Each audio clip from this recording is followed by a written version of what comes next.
China not afraid of US-Philippine Alliance, holds Navy drills in EEZ, harms Filipino soldiers. Contrary to what the United States or US and their devoted Filipino fans promised, the tighter military alliance between the US and the Philippines and the presence of US military bases on Philippine soil has not deterred China in any way in pursuing their territorial claims in the South China Sea or SCS against the Philippines.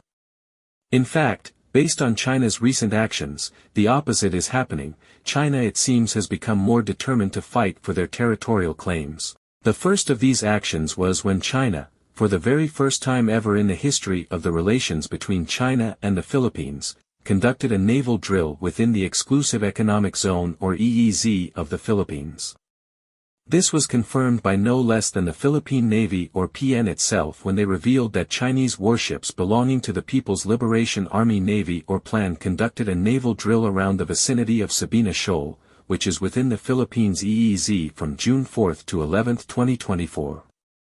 A landing ship, a warship, and 2 other support vessels were involved in the drills, which included the launching and recovery of aircraft and hovercraft, among other activities.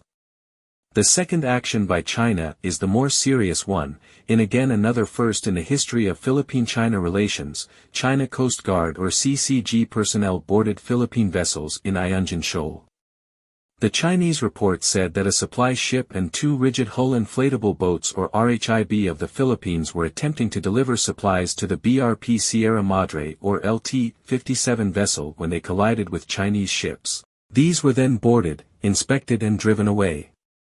The Philippine side later confirmed the boarding, and added more details such as how several PN personnel were hurt in the incident, including one who lost his thumb when it got caught between 2 colliding vessels.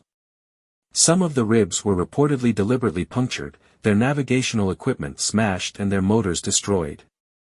The CCG also reportedly used blaring sirens and strobe lights to disorient the PN personnel. Tear gas and rocks also were thrown against the members of the Philippine side. Around 7 assault rifles were also confiscated by the CCG from the PN soldiers, and the Philippines had been asking for these back from China. The US and their devout Pinoy fans promised that when military bases in the Philippines are given to the US under the Enhanced Defense Cooperation Agreement or EDCA, China will be deterred from moving against the Philippines and that the Philippines will then be negotiating from a position of strength against China. But clearly, as we can see from China's latest actions, that is not exactly happening at all. They are not being deterred, and they don't clearly see the Philippines now as in a position of strength.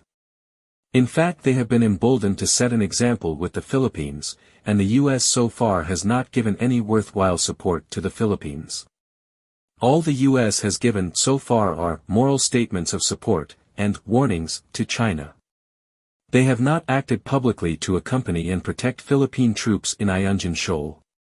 So in the end, this administration of President Bongbongmarcos or pbbm needs to review its foreign policy of being pro-US and anti-China and come up with something that will work in the real world.